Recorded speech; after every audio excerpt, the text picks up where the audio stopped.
UP के महाराजगंज से एक ऐसा केस सामने आया है जिसे सुनकर आपका भी दिल दहल जाएगा। स्क्रीन पे जो आपको दिख रहे हैं, इनका नाम है सच्चा राम और इनका करीब 70 साल एज हो रहा था।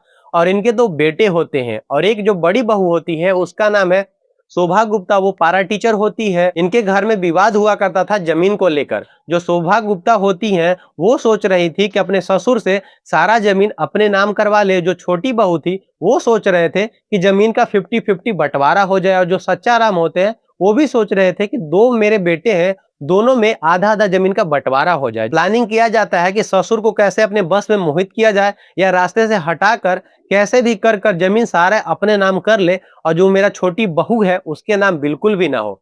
लेकिन जो ससुर होते हैं वो सोच रहे थे कि दोनों बेटा का 50-50 जमीन बंटवारा हो। जो शोभा गुप्ता होती हैं अपने पति और अपने बेटे के साथ में प्लानिंग करना शुरू कर देती हैं। जो सच्चा राम होते हैं वो सो रहे थे। 1 अगस्त 2026 को रात के करीब 8 बजे उनके कमरा में शोभा गुप्ता जाती हैं मिर्चाई का पाउडर लेकर और उनकी आंख में डाल देती हैं। आंख में डालने के बाद वो सच्चा राम काफी ज्यादा छटपटाने लगते हैं और फावड़ा का जो एक लाठी होता है उसको उठाकर उनके सर पे कई बार वार किया जाता है। मौके पे उनका मौत हो जाता है। मौत होने के बाद उनके कमरे से 100 को उठाकर जाकर पास में रख दिया जाता है, करीब घर से 100 मीटर दूर।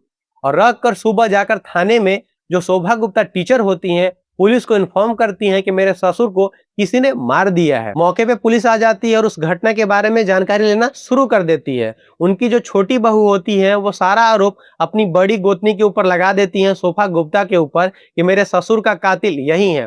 पुलिस छानबीन करना शुरू कर देती है। करीब 2 दिन के छानबीन के अंदर पुलिस के कड़ी पूछताछ में शोभा गुप्ता टूट जाती हैं और सारा जुर्म कबूल कर लेती हैं। शोभा गुप्ता के साथ में 3 आरोपी और गिरफ्तार होते हैं, श्रीकांत, धनई, रमेश।